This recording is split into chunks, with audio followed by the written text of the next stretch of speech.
Well, greetings, Series 7 test takers. This is the Series 7 Guru coming to you from my studio here in fabulous Las Vegas, fulfilling another explication request. If you have any questions you'd like me to help you with, just send them my way, and I'm more than happy to explicate them in video form. So here's the question request. A customer sells short 100 shares of BFD at 48. A lot of ways to do things. I like to do things on a per share basis, and I like to do what I call my initial setup. And so here, in terms of my initial setup, when I sell the stock short at 48, that is going to be dollars in. So I'm just going to put that there. Now, the reason that's important is because if I end up having to offset, right, that was an opening sale, that's dollars in, I'm going to go the other direction. And so what I mean by that is if this gets messy, who knows if it will or it won't, but if it gets messy, I'm going to go this way to close out that short position, right? I'm doing an opening sale. That's how I establish the short position. And, some people like to use pluses or minuses, whatever you want to use. I use dollars out, dollars in, but you can certainly use a plus sign if you'd like. Let's see here. Let me get a smaller font for my plus sign. Okay, so by the way, you should be doing this on your official scratch paper, right? So you need to do a setup, but fire up the T. That's the mantra of people I help. Where's your T? Where's your effort? I didn't make this person show me their T or demonstrate to me their effort, but if you have a blank piece of paper, that's a problem. You need to attack. You got to be aggressive. All right, so let's see what comes next. And I purchased a January 45 call at 2.5. And so I'm going to put that in there. And what I suggest in terms of mechanics, make sure you put it on a different line because you don't want to be jammed up, right? As we said, what you want to be able to do is kind of have the setup correctly. By the way, I'm not putting 4,800 in here, and I'm not putting, 250. I highly recommend, again, it's a buffet. Take what you like, leave what you don't. But I highly recommend you do things on a per share basis. So, I like to do things on a per share basis. And again, if you want, you can think of that as a minus sign, whatever kind of floats your boat. Now, the reason I like to do that, remember, is because if I'm going to have to offset now, I know I'm going the other direction, right? So that's kind of what that looks like. So I call that my initial setup. That's my initial setup. Almost always when it's margin, when it's options, you need to do what's called an initial setup, kind of get going on. By the way, didn't ask me break even, but if you are not struggling with contract specifications, by the way, you can look at this pretty quickly and say, boy, here's a smart bear. They're putting in a ceiling at 45, choice to buy. And you can track money. There's going to be no option question. You can't actually get right? So we're tracking money is what we're doing here. Okay, so it drops to 41.25. And it says I close out the option contract for $1.40. So remember, if I did an opening purchase on the option contract, that means the way I offset the opening purchase is by doing a closing sale. And so I'm going to do my closing sale here for $1.40. So let's put that in there. And if I want, I could use a plus sign. And I'll put that in green for money in. And I'll light it up here with my phone.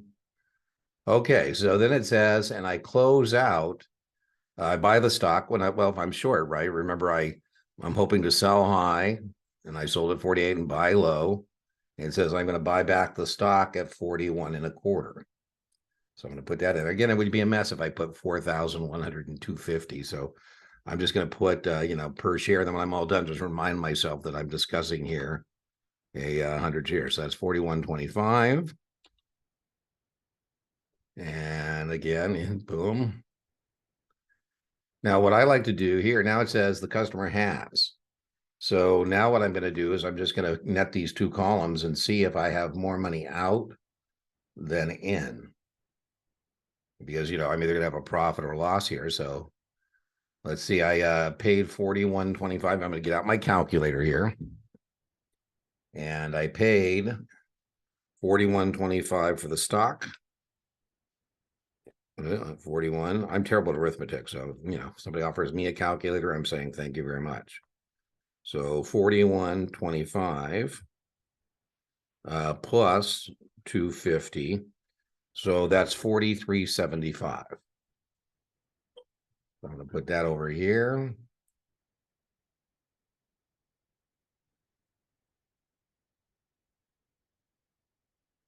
Okay, and then let's see over here. I have put that in green.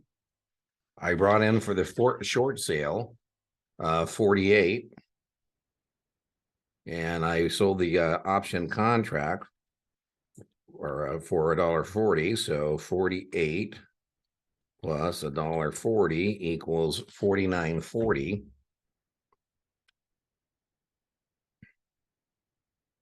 And I think I'm a happy camper. It looks like I've actually got more money in than money out.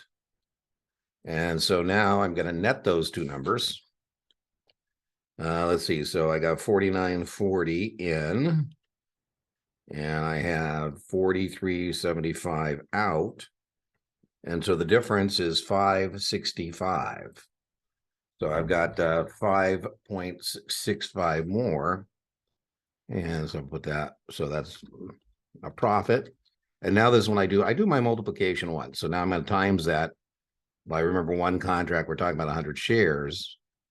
And so the answer is we have a $565 profit, right? More money in than out. So let's just go back and review.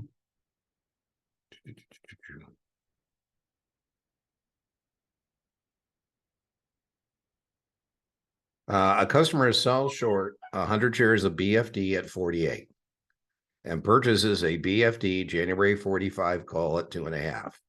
So I'm going to set up my T. BFD drops to 41.25. The customer closes the option position of $1.40, buys the stock at the current market price the customer has. So I make my T for my dollars out, my dollars in. I sold short the stock at 48. I did an opening sale. That's the short position. And if I'm going to offset the short position, I'm going to buy the stock. That's the offset. And then I bought a call, smart person I am. That cost me $250 for the protection. So that's out $250. It then says the stock drops to 41.25, and I close out the option contract for $1.40. So if I did an opening purchase, I'm doing a closing sale. So on that part of the transaction, it looks like I got a loss.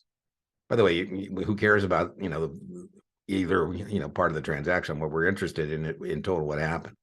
So here I didn't need the protection. Oh, well, my commentary is not testable, by the way.